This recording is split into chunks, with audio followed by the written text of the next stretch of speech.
Good morning to all of you my students. আজকে শিবায়নের উপর আলোচনা করব।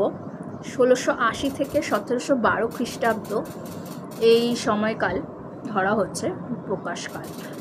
তো গ্রন্থকার ছিলেন শঙ্কর কবিচন্দ্র, রামকৃষ্ণ রায়, রামেশ্বর ভট্টাচার্য প্রমুখ। একাধিক কবি এই কাব্যপালার রচয়িতা ছিলেন।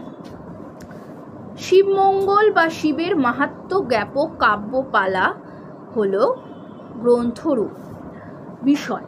শিবের মাহাত্ম্য প্রচারের জন্য শিবের পৌরাণিক ও লৌকিক কাহিনীর সংকলন দেখা যায় সপ্তদশ শতাব্দীতে। এখানে পৌরাণিক কাহিনীর মধ্যে উল্লেখযোগ্য দক্ষযজ্ঞ, সতীর দেহত্যাগ, শিবের তপস্যা, মদন ভস্ম, সমুদ্র মন্থন, বিষপান প্রভৃতি বিষয়।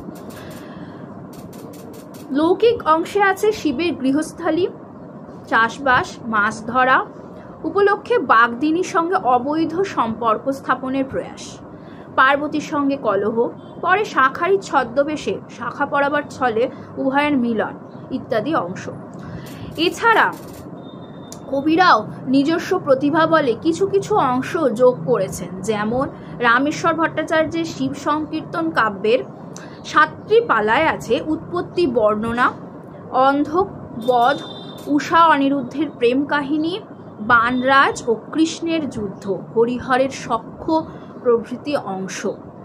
রামকৃষ্ণ রায়ের কাব্যে আছে হরগৌরীর বিবাহ প্রসঙ্গ ও রতি বিলাপ অংশ। শঙ্কর কবিচন্দ্রের মৎস্যধরা পালা এবং শঙ্খপরা পালা লৌকিক শিবের পরিচয় প্রকাশ পেয়েছে। কেন উল্লেখযোগ্য? রামায়ণের অনুষঙ্গে কাব্যের শিবায়ন নামকরণ। অনুমান করা যায় রামায়ণের অনুষঙ্গে এই শিব মাহাত্ম্য বিষয়ক কাব্যের নাম শিবায়ন কল্পনা করা হয়েছে।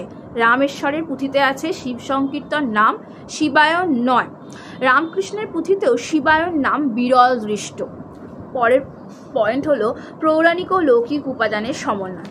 পদ্মপুরাণ, স্কন্দ, নন্দিকেশ্বর, লিঙ্গপুরাণ এবং কালিদাসের কুমার সম্ভব কাব্যের পৌরাণিক উপাদানের সঙ্গে লৌকিক উপাদানের সমন্বয়ে শিব চরিত্রের সামগ্রিক পরিচয় এখানে প্রকাশ পেয়েছে।